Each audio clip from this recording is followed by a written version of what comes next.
wa huwal aliyul azim. Ulang lagi, ya kan?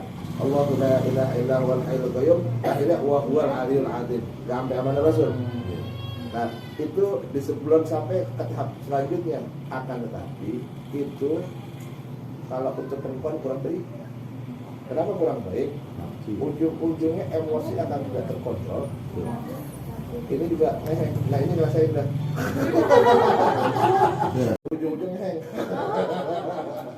Ini keberatan. Nah, alangkah lebih baiknya.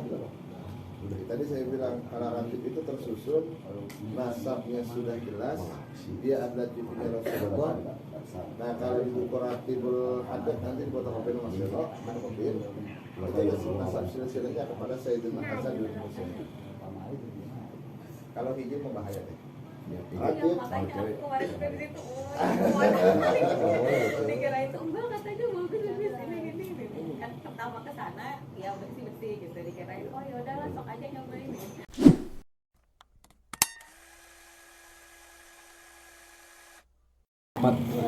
Saudara kawah ari. Jadi kan kalau lahir tuh ada hari-hari kan kita saudaranya itu disebut dengan qarin. Nah, yang disebut dengan khodam biasanya itu bangsa jin, bisa juga bangsa malaikat. Tergantung dia kawasannya kemana. Malaikat ayat kursi. Malaikat ya apalah ada itu. Jibril, Mikail, Israfil, ada khusus yang menjaga ayat kursi katanya. Syekh Kandias. Terus ya apa gitu, pokoknya dikira itu sih ya itu orang, oh ini malaikat. Oh bukan, Syekh Kandias itu bukan malaikat. Ada yang apa gitu. Syekh Kandias itu bukan malaikat, tapi bangsa jin yang memang dia lebih senang kepada ayat kursi. Ayat kursi tingkatan terakhir disebut Saiful Muluk. Adalah Saiful itu pedangnya Tuhan. Yang dibaca biasanya udah sampai amanah Rasul. Wa huwal aliyul azim. Ulang lagi, ya kan? Allahu la ilaha illa huwal hayyul qayyum. Akhirnya wa huwal aliyul azim. Sampai amanah Rasul. Nah, itu sebelum sampai ke tahap selanjutnya. Akan tetapi itu kalau untuk perempuan kurang baik. Kenapa kurang baik? Ujung-ujungnya emosi akan tidak terkontrol. Ini juga heng. Nah, ini ngerasain dah. Golo yang ngerasain golo. Beli golo sekian ribu disuruh wirid diulit. Iya, saya mau temen. Ujung-ujungnya heng. Keberatan. Nah, alangkah lebih baiknya. Tadi saya bilang kalau ratib itu tersusun, nasabnya sudah jelas, dia adalah cucunya Rasulullah. Nah, kalau itu ratibul hadat nanti fotokopi Mas Yono, fotokopi. Nasab silsilahnya kepada Sayyidina Hasan bin Husain. Kalau hijau membahaya deh. Ratib makanya aku kemarin juga di situ. Dikira itu enggak, katanya bagus ini. Kan pertama ke sana ya bersih gitu, dikirain oh ya udahlah sok aja nyobain. Tapi 2 kali datang terus. 2 kali datang terus. Kontrol. Check off lah. Jadi tadi pas lagi kafetnya kenceng. Oh ya itu lagi. Itu bukan di rumah. Harus kesian. Kesian. Jadi nanti kita akan dapat rahasia sir atau rasa. Disebutnya rasa. Kalau sudah itu apa ya?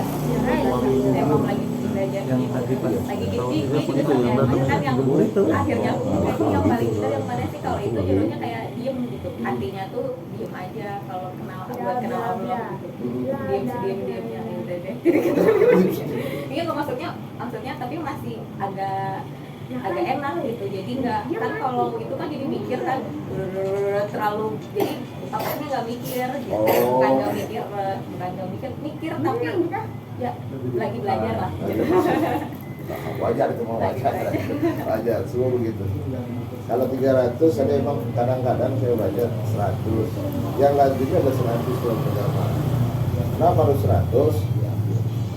99 sebenarnya yang disuruh asmaul husna. 100 itu sisanya 1 ya, untuk siapa kita.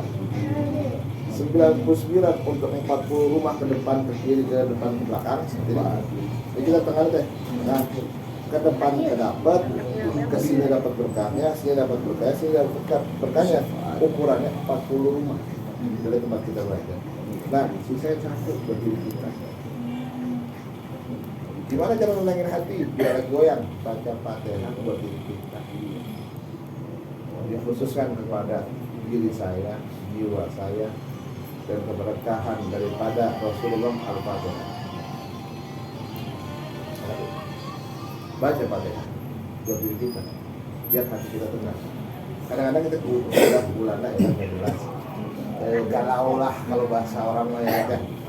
Nah, bacalah Fatihah untuk diri kita sendiri. Fatihah itu bukan hanya untuk orang mati, bukan. Untuk diri kita. Baca Fatihah. Kita Fatihah buat orang lain, diri kita harus Fatihah negosiasi. Kalau kita nggak makan, hasilnya. Fisik kita makan, jiwa kita juga makan. Cara lain, kita ini Fatihah. Fatihah disebut Ummul Quran, ini Al-Quran.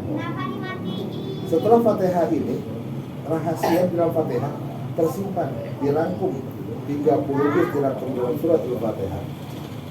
Surat Al-Fatihah mengandung 30 juz dalam Quran. Dirangkum lagi menjadi Bismillah. Bismillah. Makanya kalau di dalam Quran ada babada'tu bi bismillahirrahmanirrahim. Babada'tu dimulai bi bismillah dengan menyebut nama Allah. Ruhi, maka ditiupkanlah ruh bihi ke dalam segumpal daging. Ruhi bihi tadi ditetapkan ruh yang tetap ke dalam segumpal daging tersebut. Kembali ke situ. Itulah makanya bismillah. Dan mata air surga di dalam sifat 20 ada di dalam huruf Bismillahirrahmanirrahim. Kalau nggak salah bila. Yang kemarin berarti apa-apa nggak? Nggak apa-apa. Udah kan udah dari situ. Apa itu mah? Iya, Jangan dipikirin itu mah. Iya, jadi kan gini-gini gitu. Jangan dipikirin. Itulah kadang-kadang kalau dalam psikologis bremos ya.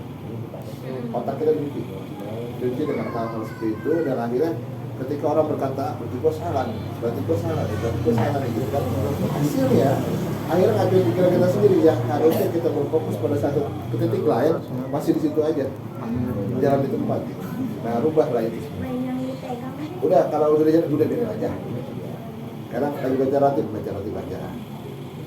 Nikmatin, sesuaikan, ikhlaskan bacanya. Makanya dalam baca ratib, yang pertama dihadirkan hati yang marah, hati yang benci, hati yang sombong, hati yang dengki. Itu maksudnya nggak ngerti. Nah, Yang pertama. Makanya, biasanya kan gue hati yang tenang, ini kenapa sih? iya. Kenapa harus hatinya dihadirin? Innallaha la yanzuru ila ajsadikum. Allah enggak akan lihat jasadnya. Walakin Allah yanzuru ila qulubikum. Akan tapi Allah melihat kepada hati. Di dalam Maulid, ahdiru qulubakum ya ma'syara dzawil albab. Hadirkanlah seluruh hati dari berbagai macam pintu. Sifat Allah sudah ada 99 dalam Asmaul Husna. Semua ada dalam tulisan saya. Nafsu manusia ada 7. Nafsu hewani, nafsu hewani nih, galak, busa, apa segala macam. Nafsu robbani, nafsu ketuhanan. Gua begini bisa kaya gara-gara gua, bukan karena Tuhan, tapi gara-gara gua. Yang menentukan hidup gua sukses atau tidak adalah gua. Itu adalah nafsu robbani. Nah, ada lagi nafsu mutmainnah yang tenang. Udah tenang aja, kita awalan atur usaha, nggak usah, ya kan? Udah buat minta, ayo Allah turunin rezekinya. Itu mutmain, hadirin semuanya. Biar kenapa? Biar selamat. Semuanya selamat. Dekat dengan kalimat la ilaha illallah.